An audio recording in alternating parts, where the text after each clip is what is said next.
ولم يقتصر سحر مدينة سيدي بوسعيد على التشكيليين، بل استقطبت أيضا كتابا ومفكرين مثل أندري جيد وكوليت وسيمون دو بوفوار، ثم ميشيل فوكو الذي عاش فيها عندما كان يدرس في الجامعة التونسية في الستينيات. عن سر هذه المدينة في استقطاب الفنانين والمثقفين الأوروبيين وكيف يمكن أن تحافظ على خصوصيتها التاريخية والثقافية، نلتقي الفنان التشكيلي والأكاديمي الدكتور سامي بن عامر الذي ينضم إلينا من تونس. مرحبا وأهلا بك معنا دكتور في ضفاف. ما الذي منح سيدي بوسعيد قيمة استثنائية؟ هل هو الجانب الطبيعي والمعماري؟ وهل تمثل ثنائية الأبيض والأزرق حصنا يحمي هوية المكان أم قيدا أحيانا يمنع التطور المعماري؟ حول موضوع هام جدا، وهو أعيد الحديث فيه من خلال إدراج سيدي بوسعيد في قائمة التراث العالمي لليونسكو سنة 2026، وهو حدث كبير. وأعتقد أن هذا الإدراج لا يعود تحديدا لهذا التميز باللون الأبيض والأزرق رغم أهمية هذا التميز وبعماراتها وموقعها.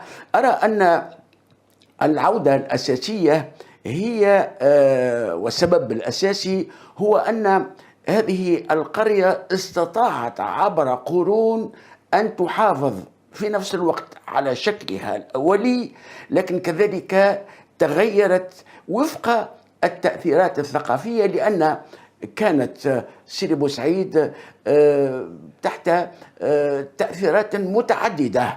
سيدي بوسعيد هي تونسية، وهي متوسطية، وهي مغربية، وهي أندلسية أيضا، وكل هذه التأثيرات جعلت من هذه القرية ذات ثقافة متعددة.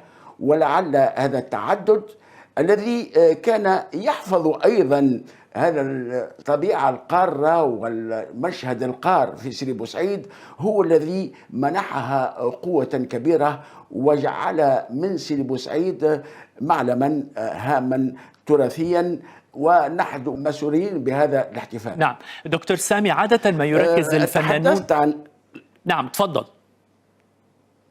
نعم، تحدثت عن بارون رودولف ديرلونجي.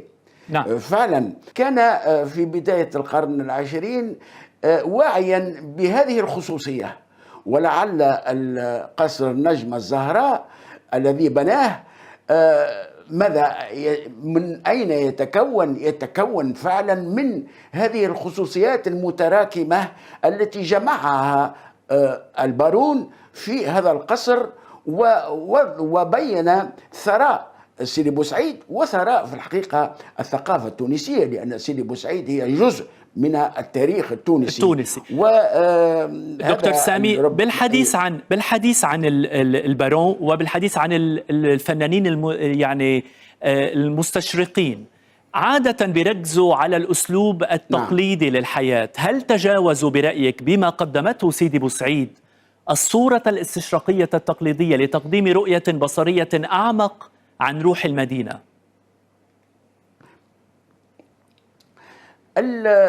الاستشراق هو ما أسميه يعطينا صورة لصورة مسبقة، ولعل المستشرقين الذين زاروا تونس وهم كثر في بداية القرن العشرين وحتى في القرن التاسع عشر وخصوصا في بداية القرن العشرين كانوا يزورون سيدي بوسعيد، ولعل من الأشياء التي رسموها وتأثروا بها ومن خصوصيات سيدي بوسعيد هو تلك العلامات التي أصبحت نوعا ما منمطة المتكررة، مثل الأبيض والأزرق، مثل الشخوص النساء بالرداء التقليدي، مثل البحر، مثل كل هذه العلامات بالنسبة للمستشرق شاهدها من خلال ربما نظرة مسبقة ورسمها، وهذا ربما لا يعطي لا يعطي صورة واضحة وحقيقية لسيدي بوسعيد التي هي أكثر من ذلك. فسيدي بوسعيد هي قبل كل شيء حياة متغيرة وتراث متغير وتاريخ أيضا. نحن أنتم تحدثتم معنا على سيدي أبو سعيد الباجي الذي بنى يعني بني ضريحه هناك. بوسعيد الباجي هو علامة هامة جعلت من هذا المكان، من هذه القرية، ذات بعد روحي هام وكان له تأثير كبير. فهناك هذه الحضارة المتراكمة هي التي تؤسس للمشهد السيدي بوسعيد، وهذا يفوق تماما هذه الصور التي اعتمدها المستشرق في أعماله في رسوماته. نعم. نعم دكتور سامي، هنا ربما نعم ما الذي مثلته؟ لنحكي عم تحكي عن إذا بدك الحياة في سيدي بوسعيد، خلينا نتوقف عند شمس سيدي بوسعيد. ما الذي مثلته شمس سيدي بوسعيد في تاريخ الفن التشكيلي، خاصة تجارب من زوارها؟ وهل مثلت المدينة في مسيرة الرسام مثلا السويسري الألماني بول كلي انعطافا في أسلوبه؟ صحيح، هذا أهم. الحديث على بول كلي هوني في هذا المجال هو في مكانه. والشمس، عندما نقول الشمس يعني الضوء، والضوء والحرارة، ولعل يعني المناخ الذي نعيشه في تونس هو مناخ متوسطي.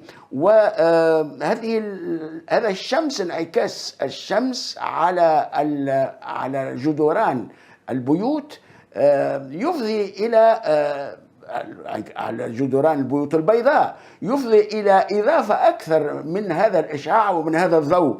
وفي الحقيقة انتبه له كل الفنانين. لكن بالنسبة لبول كلي تعامل مع الضوء بطريقة أخرى، لا من مشهد قار وعاد تصويره ورسمه، بل هو في الحقيقة عندما قدم بول كلي إلى تونس أول ما شاهد في البلاد التونسية هي الصورة التي ورد وهو كان في الباخرة في اتجاه حلق الواد، مشهد سيدي بوسعيد من خلال ما رآه من سطوح بيضاء تشع عليها الشمس. وعندما قدم إلى حلق الواد ذهب مباشرة لسيدي بوسعيد ليركز ويفهم ويتمعن في هذا المشهد. لا أقول أن الضوء هو الأساسي في تمشي بول كلي مقارنة للمستشرقين، بل أقول أن بول كلي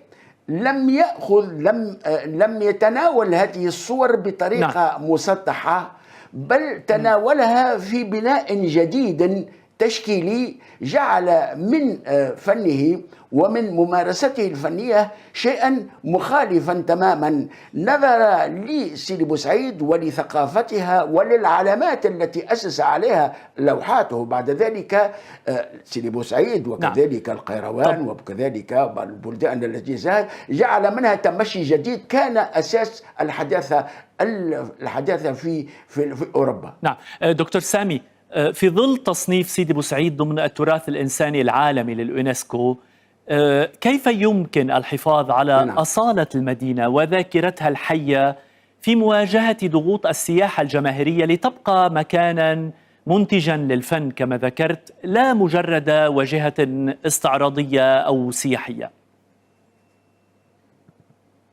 والله في الحقيقة هو قبل الملاحظة الأولى هو أن سيدي بوسعيد رغم أنها مقصد للسياح كانت دائما هناك الثابت والقار، القار والثابت. يعني القار هذا الطابع الذي يمثل هذا التاريخ وهذا التعدد الثقافات التي مرت، والمتجدد حسب ما يتجدد من أحداث تاريخية ومن تغيرات اجتماعية واقتصادية إلى آخره.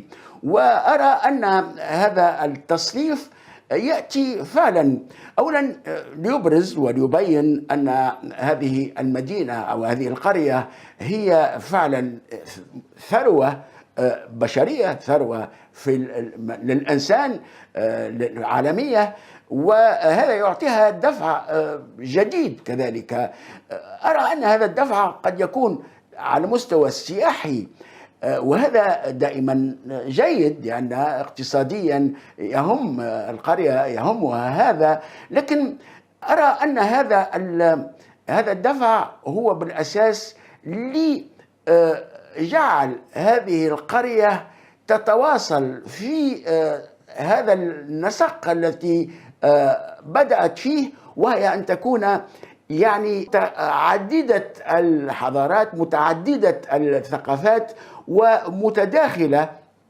ولكن ربما في هذا المجال وجب أن نقول أننا نحافظ على الأزرق ونحافظ على الأبيض ونحافظ على هذه، لكن هناك شيء آخر طرأ من خلال ما نعيشه اليوم من أزمة مناخات وأزمة مناخية، هو أن هذا الجبل الذي يحمل والذي معناها هذه القرية أصبح مهدد بالانزلاق. نعم. ولعل هذا الاكتفاء بهذه القرية سيكون فرصة للتنبه لهذا الخطر، وسيكون الاعتمادات موجودة لإيجاد حلول لهذه الأزمة. نعم، لإيجاد الحلول المناسبة للمحافظة كما قلت على سحر هذه المدينة وبكل طبعها. الفنان التشكيلي والأكاديمي دكتور سامي بن عامر، شكرا جزيلا لك.